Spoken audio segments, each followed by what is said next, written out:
अधिकारी महोदय ने आप लोगों को बताया है कि चौथे चरण के चुनाव के लिए आज नोटिफिकेशन जारी हो गया है और इस चरण में जो मुंगेर लोकसभा क्षेत्र है उसकी अंतर्गत पटना जिले की 2 विधानसभा क्षेत्र बाढ़ और मोकामा आते हैं।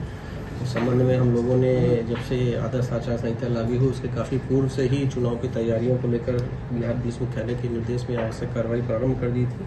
इस संबंध में पुलिस द्वारा जो अभी तक कार्रवाई की गई है, जो बाढ़ और मोकामा विधानसभा क्षेत्र के अंतर्गत जो की गई है उसमें 2544 लोगों को आइडेंटिफाई किया गया था, जिनके द्वारा चुनाव प्रक्रिया में किसी प्रकार की बाधा पहुंचाई जा सकती है या मतदाताओं को प्रभावित किया जा सकता है। ऐसे सभी व्यक्तियों के विरुद्ध जो है CRPC सेक्शन 107 के अधीन निरोधात्मक कार्रवाई की गई है।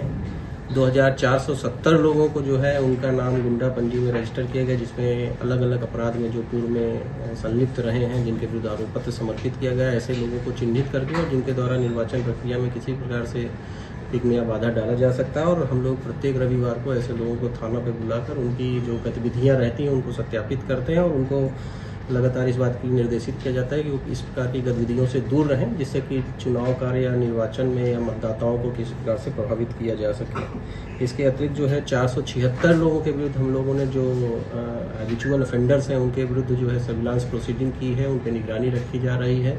माह में कम से कम एक बार हमारे थाना से पदाधिकारी उनके घर पर जाते हैं और उनकी गतिविधियों का सत्यापन करते हैं कि उनकी आय का स्रोत क्या है और किस प्रकार से वो अपनी आजीविका अर्जित कर रहे हैं। CCA के अधीन भी इस दोनों विधानसभा क्षेत्र से 74 लोगों को चिन्हित किया गया था, जिनके विरुद्ध प्रस्ताव समर्पित किया गया, जिसमें जिला पदाधिकारी के स्तर से 12 लोगों के विरुद्ध जो है आदेश निर्गत हो गया है और अन्य प्रस्ताव भी विचाराधीन है। ये 112 जो है लाइसेंसी वेपन्स थे जिनको अभी तक जमा करा लिया गया है और उसके अलावा जो है 24 ऐसे लोग हैं जिनका वेपन लाइसेंस कैंसिल करके और उसको जमा कराया गया है।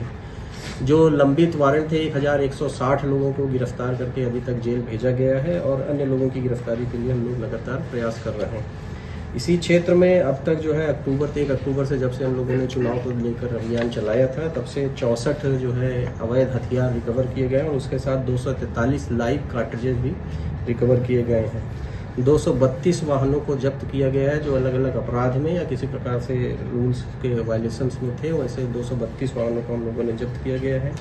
इसी क्षेत्र में 12,640 लीटर देसी शराब और 8,466 लीटर जो है वो अवैध विदेशी शराब भी जब्त की गई। इसके अलावा 993 लीटर स्प्रिट, टोटल जो है 22,099 लीटर जो है शराब की बरामदगी की गई है। तो हम लोग जो है पूरी तरह से तैयार हैं। लगातार जो सीनियर ऑफिसर्स हैं उनके द्वारा मॉनिटरिंग भी की जा रही है और ऐसे लोगों को लगातार जो हमारे सेक्टर मजिस्ट्रेट हैं और सेक्टर पुलिस ऑफिसर्स हैं जिनके बारे में शिकायत मिलती है कि जिनके द्वारा चुनाव में मतदाताओं को प्रभावित करने का किस तरह का प्रयास किया जा रहा है, तो ऐसे लोगों को नियमित रूप से चिन्हित करके उनके विरुद्ध जो है निरोधात्मक कार्रवाई की जाती है।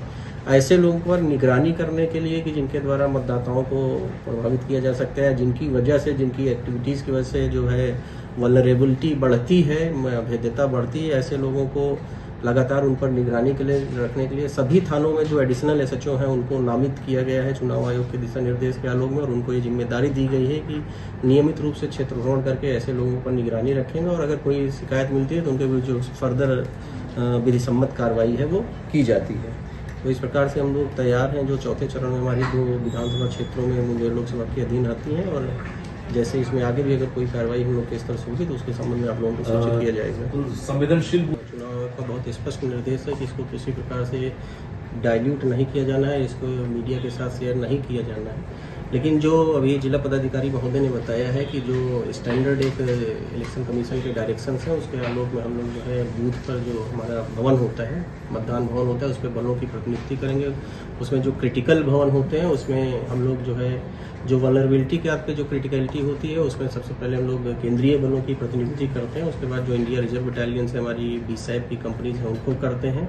उसके बाद भी अगर कोई संख्या बच जाती है तो जो अभी जिला पदाधिकारी महोदय ने बताया है कि उस पर वीडियोग्राफर लगाया जाता है या उस पर वेबकास्टिंग की जाती है या माइक्रो ऑब्जर्वर्स लगाए जाते हैं। और जो सामान्य बूथ होते हैं उसमें फिर जो हम लोग अपना जो DAP है उसको प्रतिनियुक्त करते हैं जो पटना जिले से या दूसरे जिलों से भी मिलती है और उसका प्रॉपर रैंडमाइजेशन होता है जिससे किसी को ये नहीं पता रहता है कि कौन से बूथ पे कौन से पुलिसकर्मी जाएंगे। तो इस प्रकार से पूरी पारदर्शिता और निष्पक्षता के साथ चुनाव आयोग के जो मापदंड है उन मापदंडों के आलोक में जो है भवनों पर प्रतिनियुक्ति की जाती है। इसके अलावा लगातार निगरानी के रखने के लिए हम लोग सारे जो बूथ हैं उनको अलग अलग सेक्टर्स में, जोन में और सुपर जोन में बांटते हैं। उसके अलावा एसएचओ, थाना अध्यक्ष के स्तर पर और एसडीपीओ के स्तर पर भी अलग अलग रसिंग पार्टीज दी जाती हैं, जो किसी प्रकार की सूचना मिलने पर तुरंत प्रस्थान करती हैं और जो भी विधि सम्मत कार्रवाई अपेक्षित है उसको करती हैं। तो इस प्रकार से जो बलों की प्रतिनियुक्ति है प्रत्येक स्तर पर जो चुनाव आयोग के दिशा निर्देश है उन्हीं के आलोक में की जाती है। ऐसे ही तमाम खबरों के लिए आप सभी बने रहिए हमारे साथ और देखते रहिए बिहार उज्जवल न्यूज। अब तक हमारे YouTube चैनल को सब्सक्राइब नहीं किया है तो जल्दी से सब्सक्राइब कर लीजिए। फेसबुक पेज को भी फॉलो कीजिए। वीडियो पसंद आए तो खूब लाइक कीजिए, शेयर कीजिए, कमेंट कीजिए। वीडियो देखने के लिए आप सभी का धन्यवाद।